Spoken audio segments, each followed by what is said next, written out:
Good afternoon, my beautiful people out there. I'm a little bit late to the recap this afternoon because I had a dentist appointment to attend to, but it was an amazing day today. We're going to run through every single trade that I took on LASE, GXAI, and BINI, otherwise BINI, like I've been saying all day today, because BINI got us bennies today.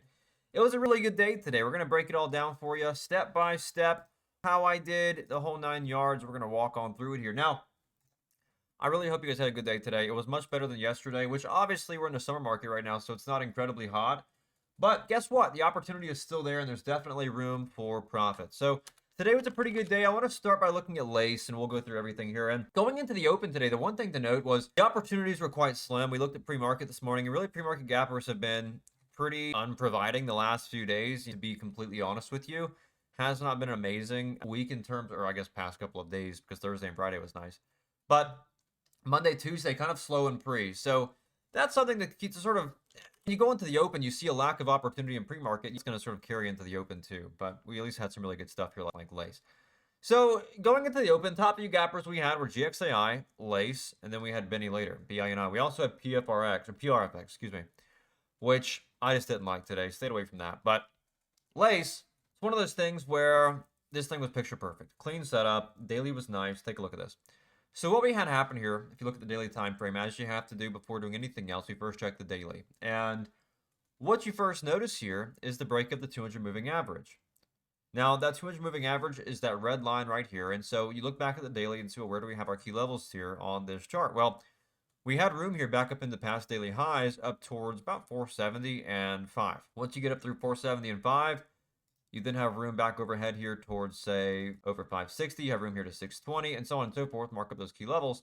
Then you sort of have an idea of where you can play on the chart here. Now, going into the open today, we had a beautiful tightening wedge set up going into the bell. Now, lower high into the bell, higher low into the bell. So this beautiful tightening wedge set up. Now, we know we're above the daily 200 moving average.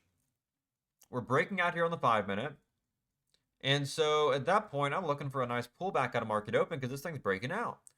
We broke up out of this wedge. Now, of course, do you chase the first candle out of market open? No, of course you don't. We are not a goofy goober. So we wait for that candle to break out and show that strength first, and then do what? Wait for it to pull back, retest, and confirm a buyer. And so what this actually does here is pretty freaking awesome. Now, price breaks out, wait for the next candle to break higher. That's our confirmation this thing's not just going to fake out. And then price pulls back. Now, once it pulls back, we are waiting for one thing, and that one thing is confirmation.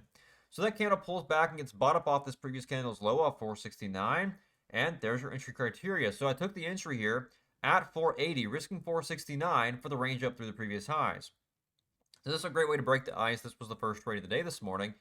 And I get a move up into the previous high of the day, which is what I was looking for here. So I get a move back to 495 underneath that previous high of the day, and I take a good chunk of profit. And I raise my stop loss because we've now tested off this previous high. I want to now see us hold off this past candle's low, right here off this previous low. And so that becomes my new stop loss, essentially making this a risk-free trade because I've already scaled a half out of the highs up here, and I've raised my stop loss. So again, it's a risk-free trade. So worst case, it's going to be a break-even play if it doesn't fall through higher. But let's give it a chance here. So price pulls back, holds off that past low as we needed it to, and makes a new high here. Now, I'm able to take a good more chunk out here over $5 because we knew we had room here to psychological 5. And so after we break that 5, I went ahead and took some more profits. Candle pulls back again. And we see that candle get bought back up. So I add back at 503 for the breakup through the high of day. And then I try to do it again and give a good bit back. So I had this good one here. And the same thing happened where it sort of pulls back. I'm looking for continuation higher because we had that room to 570, remember? And so I take it there. I don't get any proper resolution. Of course, just small size. You can see here, I only bought 500 shares for Pete's sake.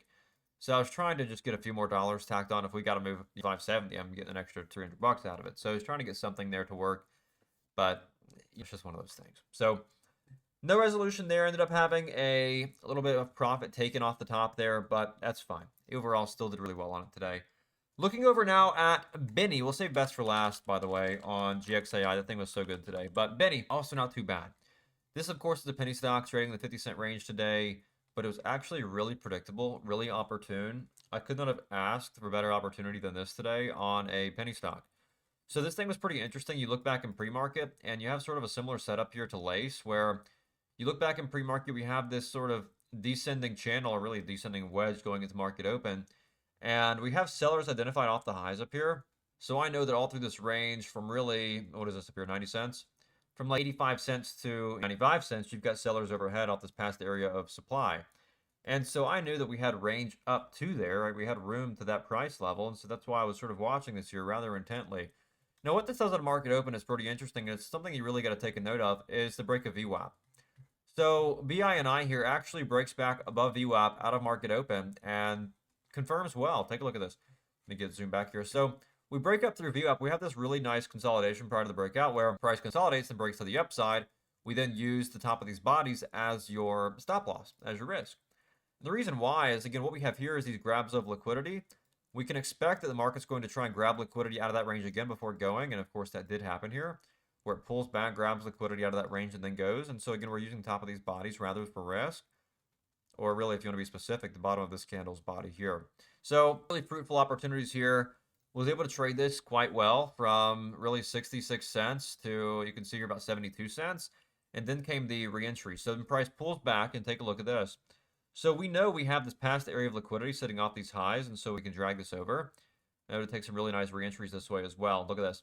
Price pulls back off of VWAP. We've got VWAP here sitting off of price. We've got this past candle's low sitting off price, and we have this confirmed wick formed a higher low. So after it pulls back off this high, we get a bit of a bottom put in place here with this wick off the low, which gives us a higher low to play here. And so it takes some nice little scalps, you can see here. Pull back, sell up into the previous highs, pull back again, sell up in the previous high, and then once it, of course, starts to reject here, went ahead and took the exit. Same story here. Take a look. We have, again, wick off the high. This, again, creates an area of then formed liquidity. So, again, able to use that for my defined area of risk again. You can see price breaks, pulls back, off moving average. I take it here off this past low where we have these lower highs, or excuse me, higher lows formed. Look at this. So take it off these higher lows for the break back higher because we had daily range, like we said, to 80 cents to 95 cents. So we still had room. And so able to take it again there for another nice little easy base hit from 70 cents to about 74 cents. So that also was quite nice. But saving the best for last here over on GXAI, this was the one that just kept on giving this morning. And it's one of those things where, and I'll tell you, the days where I make the most money are the days where I trade the least amount of stocks. Because if a stock is providing, let's just focus on that stock. And so what you'll notice on the choppy days, on the slow days, you'll go through a whole lot more stocks. I'll show you here, like yesterday, for example, I traded 6 different stocks: PPCB, SNGX, VTAK, IOBTW, and I just couldn't really get my footing. It was like sideways all day. Because there's not an obvious stock you can just zone in on and keep on trading like there was on GXAI today. I mean, this thing was picture perfect. Did really well on this today. Could not have asked for better. I could have actually made a lot more money than I did, but I was a little bit hesitant here, and I'll tell you why. So this really reminded me of XPON from last week. If you remember, you traded last week, you remember the stock. This thing was knifing $1 a share left and right. The same thing was happening on this today. Not $1 a share, but relative. So this thing goes out of market open. I play it here into the open. I have some nice little trades on it. And so what happens here is it breaks out at the bell, and then it knifes. And then from there, well, interesting. And so then it makes a move to the highs. It reverses, reclaims the highs, and then again, knifes off the high. And so at that point, this thing is trading a little bit wild. This thing is a little bit crazy. And so I'm not able to take great share size on it because of it. I'm worried to take a whole lot of size the whole morning. I'm trying to use it to my advantage and buy into these knives. And it worked. You had some really good trades on it this morning.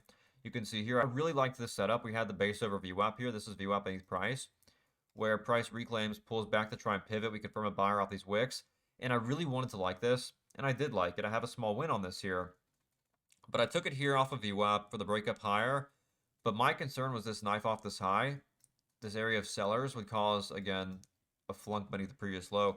The same thing happened on XPON too, I believe. It was BSL a similar move where it fakes you out like this, then it just squeezes shorts through the highs. But again, you got to do what's right. And what was right here was cutting it when I did. But then we break up over the previous high, and I play it really well. We have this past high of day breakout where I take the micro pullback, get back up through the highs, play that super well. Price breaks to the backside. Then it reclaims again, of course, leaving it alone all through here beneath moving averages. Price curls back over the moving average, pulls back to confirm, and again, I'm able to take it again off the same exact entry level you can see here. Play up into strength, and again, knife off the high, pulls back, take it again, go back up into strength, sell up into strength, back up into these previous highs where you can see right here. And so able to trade that fairly well. Again, knifes back, look at this massive knife to the lows, reclaims again, and so then I take it at the same spot again, and catch me back up to the high. So this thing was also just crazy. I traded it really well, all things considered. I would not have done a single thing differently here today, but very similar to XPON. Shorts on this were either pounding it, buyers were weak. I don't know, maybe a mix of the two. I think it's a mix of the two. And so traded this thing really well today. I had a 100% win rate today, all in all. But it was still wonky as all get out. Price action was definitely crazy. Definitely left something to be desired there on the price action side of things, but still traded it really well. So that's the morning session. Hopefully you guys had an amazing day today. I know it was a pretty good day on my end. I know the team had a really good day as well, but the market is a little bit choppy. But yeah, we're still finding ways to make some money out there in the market, which is just so, I'm blessed. I'm grateful. I'm blessed. And I'm hoping for another good day tomorrow. So that being said, if you learned a thing or two from this video, make sure to hit that subscribe button for daily content just like this. And as always, make sure to check the description down below. Claim your 7-day free trial to watch me trade stocks just like this in real time every single day. And get alerts, education, chat room access, watch lists, live trading streams, and so much more. And that being said, I will see you in the next one.